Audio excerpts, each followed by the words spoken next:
நம்ம பவன் கல்யாண் என்டிஆர் எல்லாம் அடிக நான் நோ சொன்னேன். எதுக்குன்னா நீ தான் இதுக்கு ஹீரோ, நீ இமேஜ் தக்க கதை தான் இதுல இருக்குது. Hi friends and families, welcome to cinema book channel. పెద్ద మూవీ రివ్యూ నాకు ఎలా అనిపించిందంటే, ఎలా ఉంది సార్? రకరకాలుగా ఉంది మాస్టారు. ఓకే, నేను ఓకే. అలా అనిపించింది. నచ్చిని మాట్లాడుకుందాం, నచ్చలేని మాట్లాడుకుందాం. నేనేమనుకోను చెప్పు. అంటే ఫస్ట్ నచ్చలేని మాట్లాడుకుందాం, ఆ తర్వాత ఏం నచ్చినాయో మాట్లాడుకుందాం. నచ్చలేని ఫస్ట్ ఎంట్రన్స్ అండి. ఎంట్రన్స్ అసలు రామ్ చరణ్ గారి ఎంట్రన్స్ చూసి చిరాకు వచ్చింది నాకు. ఆ బ్యాట్ పట్టుకొని విధానం గాని, ఆయన వచ్చింది కానీ అసలు కావాలని ఆ బ్యాట్ అలా వెళ్తుందో అసలు వెళ్దు. అసలు మన సినిమాలు బట్టి ప్రకారంగా చూస్తే ఆ సీన్ చాలా వరస్ట్ గా ఉంది. అసలు ఎందుకు పెట్టారో తెలియదు ఆ బ్యాట్ సీన్ అదిని. ఆ తర్వాత ఇలా సైడ్కి నిలబడి బ్యాట్ ఇలా తీస్తాడు. అసలు అది ఎందుకో ఏంటో బుచ్చిబాబు గారు ఎందుకు పెట్టగలిగారు ఆ సీన్లు నాకైతే అర్థం అవ్వట్లేదు. ఇంకా ఆ తర్వాత ఇంకా సీన్స్ ఏమన్నా మధ్యలో ఇంకో ఫైట్ సీన్ ఉంటది.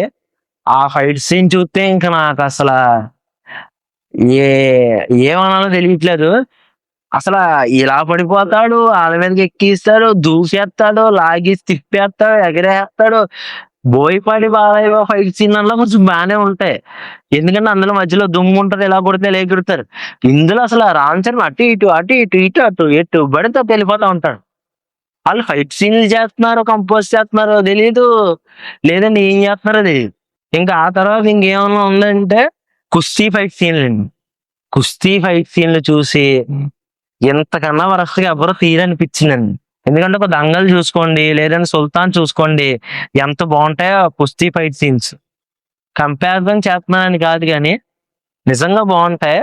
సినిమాలు అంత కూలీ చేశారండి. ఆయన బుచ్చిబాబు దానా గారు వచ్చి సార్ ఇలా చేద్దాం, ఫైట్ సీన్లు అలా చేద్దాం అంటే రామ్ చరణ్ గారు చేయలేనన్నారు, ఏమన్నారో తెలియదు. మీకు నచ్చినట్టు చేసినాగానే సరే ఏదో ఒకటి చేస్తాం, ఈ క్లిప్లు కలిపేసి థియేటర్ లో పెట్టేస్తాం, మీరు చూసేయండి ఆడియన్స్ అన్న రేంజ్ లో ఉన్నాయి. ఒక్కటంటే ఒక్క సీన్ ఏదో మధ్యలో ఎలివేట్ చేయడానికి ఆ ఇసుక సీన్లు అవి పెట్టారు. తర్వాత చెక్క గద ఉంది కదా, చెక్క గదని ఆ వర్షంలో ఎవ్వరూ లేరు, అసలు ఎవ్వరు నేర్చుకోరు. ఆ వర్షంలో ఇలా ఇలా తిప్పేసి ఇలాగ ఆంజనేయ స్వామిలో చూపించారు. ఎందుకు చూపించారు? ఆ ప్రాప్ కొట్టి వాడాలి కదా, అది సినిమాలో ఎక్కడో చోట కనబడుతూ ఉండాలి, కనబడదు. ఆ ఒక్క సీన్కి వచ్చి వెళ్ళిపోతుంది. అంటే మెరుపు తీగ డ్రామా కానీ ఇలా వచ్చి వెళ్ళిపోయినట్టు ఉంటుంది. కానీ చిన్న గదను వాడతారు, అది కూడా సైకిల్ మీద పోటీకి వెళ్తున్నట్టుగా గబగబా తొక్కుంటా కదబట్టుకుని వెళ్తాను. పోనీ అక్కడే ఏమన్నా వాడు ఏమన్నా చేస్తారంటే ఏం చేయడు. మధ్యలో ఒక కుస్తీ పోటీ ఉండదు, అది చూస్తే ఇంక ఇద్దరిని పెట్టి తీశారు. ఇద్దరిని రమ్మంటారు, ఆ ఇద్దరిని వచ్చినప్పుడు బాబోయ్ వాళ్ళని అటు తిప్పుతాడు, ఇటు తిప్పుతాడు, ఎటు అంటాడు, ఎన్ని పడగొడతారు, అన్ని పడగొడతారు, మొత్తానికి ఏం చేస్తారో తెలియదు, ఆఖరికి నెగ్గుతారు. దాన్ని చూస్తే నాకు ఇంకా ఏం చేయాలో తెలియలేదండి. ఇంకేం చేయలేం, మనం ఏం చేయలేం, మనం ఊరుకోవటమే. ఇంతే, సినిమాలు ఇలాగే ఉంటాయి, ఇలాగే చూడాలి. 300 రూపాయలు వేస్ట్ అయినట్టు అనిపించింది నాకు. ఇంకా లాస్ట్ క్లైమాక్స్ అంటారా, క్లైమాక్స్ లో రామ్ చరణ్ గారు బాగా యాక్ట్ చేశారు. అంటే ఫస్ట్ నుంచి లాస్ట్ దాకా ఆయన యాక్టింగ్ చాలా బాగుంది, నాకు అది నచ్చింది. క్లైమాక్స్ లో ఒక చోట నాకు నచ్చలేదు, ఈ ఏదైతే ఢిల్లీ సీన్స్ ఉంటాయని చెప్పారు కదా, ఆ ఢిల్లీ సీన్స్ నాకు అంత పెద్దగా నచ్చలేదండి. అవేదో రామ్ చరణ్ గారు న్యాచురల్ గా యాక్ట్ చేయించలేదేమో అనిపించింది. బుచ్చిబాబు దానా గారు ఆ స్క్రీన్ ప్లే లో నాకు అంతేం అనిపించలేదు, ఇంకా బాగా చేస్తే బాగుండేమో అనిపించింది. అది తప్ప ఇంకా బాగున్న విషయాలు మాట్లాడుకుంటే అంతన్ గారు యాక్టింగ్ అండి, మంచి ఎఫర్ట్స్ పెట్టి చేశారు, దానికి మనం హ్యాట్సాప్ చెప్పొచ్చు. దాని తర్వాత రత్నవేలు గారు నిజంగా కెమెరా డైరెక్షన్ మాత్రం చాలా బాగా చేశారండి, నాకు బాగా నచ్చింది. ఇంకా దీని తర్వాత మనం మెచ్చుకోదగ్గ ఎవరన్నా ఉందంటే అది మెయిన్లీ మన ఏఆర్ రెహమాన్ గారు, మ్యూజిక్ డైరెక్టర్ గారు.